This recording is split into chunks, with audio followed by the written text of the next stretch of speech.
At what point is Sheila Jackson Lee not some joke that we laugh at, but a criminal? I mean, if you did this in a private workplace, and frankly, if anyone else did this in America, I think she'd be removed from office. They'd be Well, removed from I that mean, position. look, we just unveiled a portrait of the former chairman of the Ways and Means Committee, Charlie Rangel, who, if it were anyone, sitting here in this radio station, they would be in a pink jumpsuit, or, if they were in Arizona, but definitely an orange jumpsuit.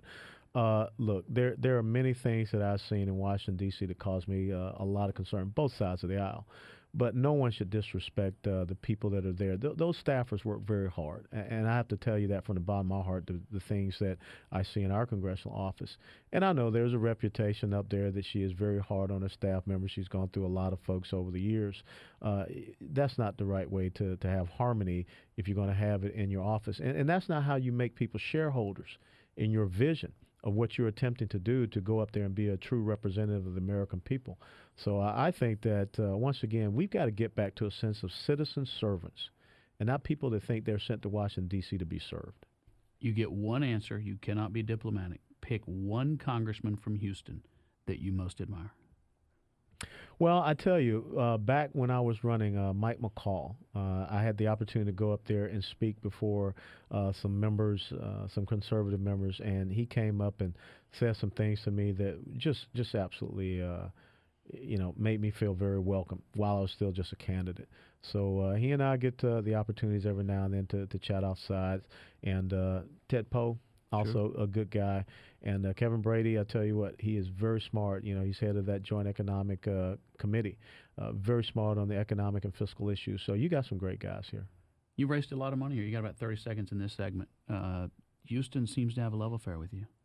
Well, I wouldn't say it's a love affair. I think that right now the American people are looking for individuals that have four things. They are principled, they are pragmatic, they are passionate, and they're patriotic. That's what the American people want, and I am more than happy to come out here and chat with folks. And how perfect that they all started with P. That's right. Let's see. I will read through a couple more. Oh, by the way, the email from the guy about Leavenworth 10, his son is one of them, and he asked me to thank you. Not a problem. We will have our affiliates rejoin us now.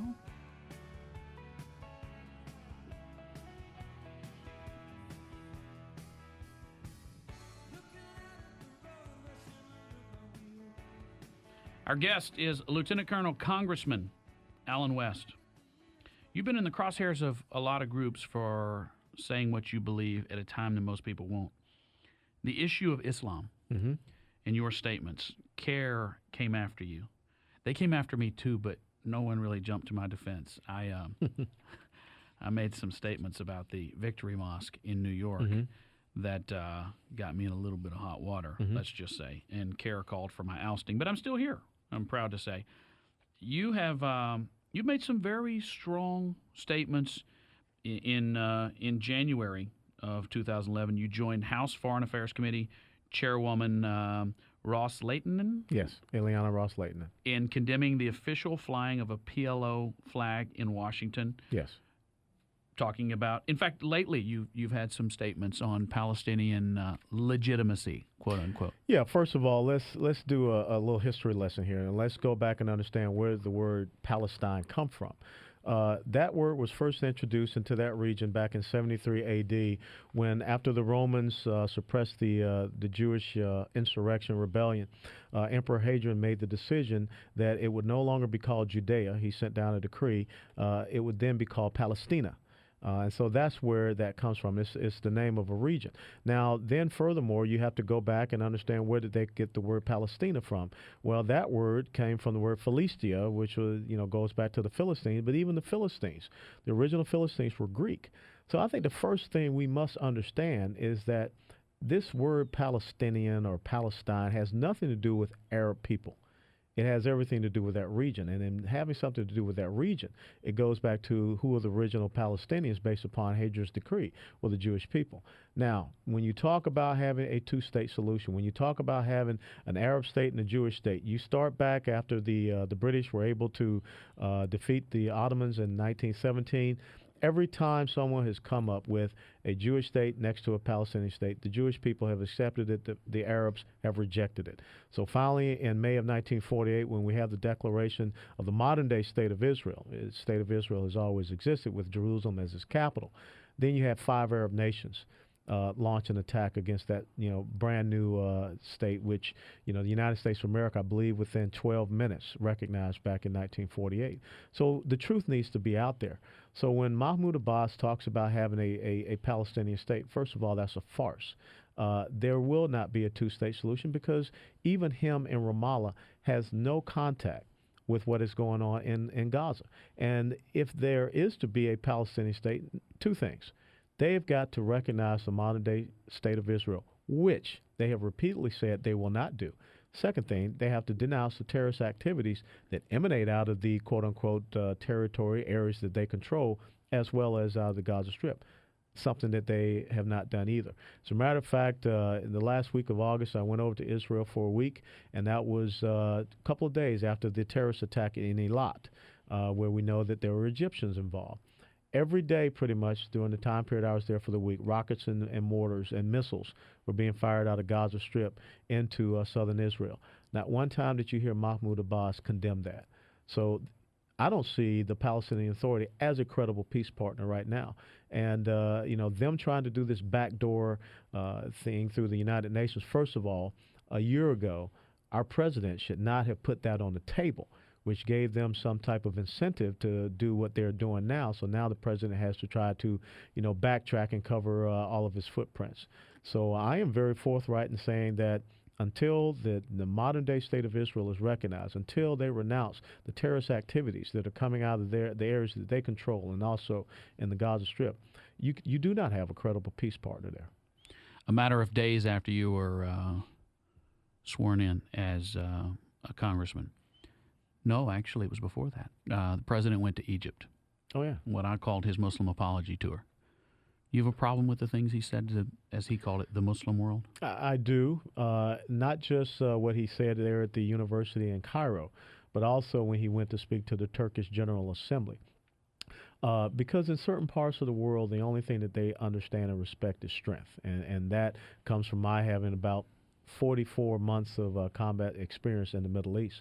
And so when you have this thing called the Arab Spring, which is really just a Western rose-colored glasses perspective on this, this is because, as Alexander the Great said, I do not fear an army of lions if they were to be led by a lamb, but I would fear an army of sheep if they were to be led by a lion. We're living through a 1930s kind of moment right now, where there are people out there that sense a weakness in the United States of America. As Osama bin Laden said after Somalia, he saw America as a paper tiger. So I think that's what you really find happening going all across the Middle East. So we cannot go out and start, I think as he said, we will, reach out our hand to you. We've got to get them to understand we will stand on these principles and values. We will stand with Israel to support and defend their right to exist and be that modern day state. And we're going to be very unequivocal in that stance and that position. Hosni Mubarak being deposed really does remind me of the Shah of Iran being deposed back in the late 1970s. And you know how well that turned out. No, I couldn't agree more. I question who those people in Tahrir Square were and how they managed to stay there for 12-hour stretches with no food. Absolutely. And the most well-established political organization in Egypt is the Muslim Brotherhood, which comes back to why, I am not going to knuckle down to CARE, because CARE is an unindicted co-conspirator in that Holy Land Foundation terrorist case, and they also have some connections to the Muslim Brotherhood. We've seen Islamic terrorism in this country on a pretty wide scale. Jesse Waters out of California has been a guest on the show, and a number of people. My brother's worked in a jail which functioned as a prison, and I hear constantly from people who go into jails about the recruitment of young black men absolutely by Muslim fundamentalists. Quanell X, who is a black activist here, came to me 2 years ago and said, Michael, I'll tell you, they're coming into black mosques of American-born blacks. It's Middle Eastern men. They're very shady, and I don't like what I'm seeing. We saw that at the recruiting station in Arkansas. And Carlos Bledsoe, young black gentleman who all of a sudden he gets recruited. He goes to Somalia. Then he goes to Yemen to get training. He comes back here. He guns down 2 soldiers in the Little Rock recruiting station, kills 1. And then, of course, when they open up his trunk, they see, a target list. So, when the Peter... D.C. sniper? Absolute D.C. sniper, Malvo and Muhammad. When Chairman Peter King of the Homeland Security Committee is trying to have a conversation and trying to look at this thing called homegrown Islamic terrorism, we don't need to, once again, allow political correctness to constrain us or restrain us.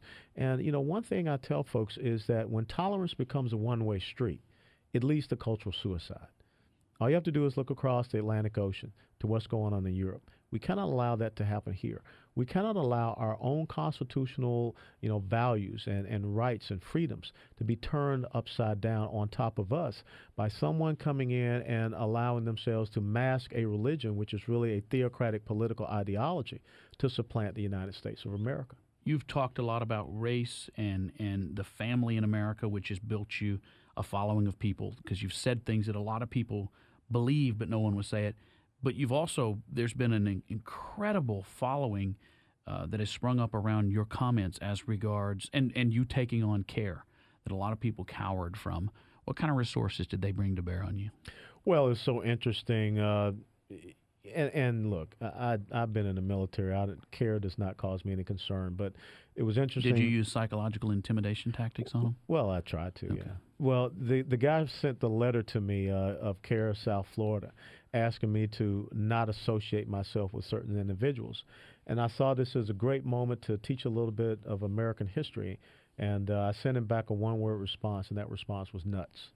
And it was interesting because a lot of people were, scratching their heads, but then many then went and Googled and figured out that was the response that Brigadier General McAuliffe of the 101st Airborne Division gave to the Germans when they had them surrounded and they asked them to surrender.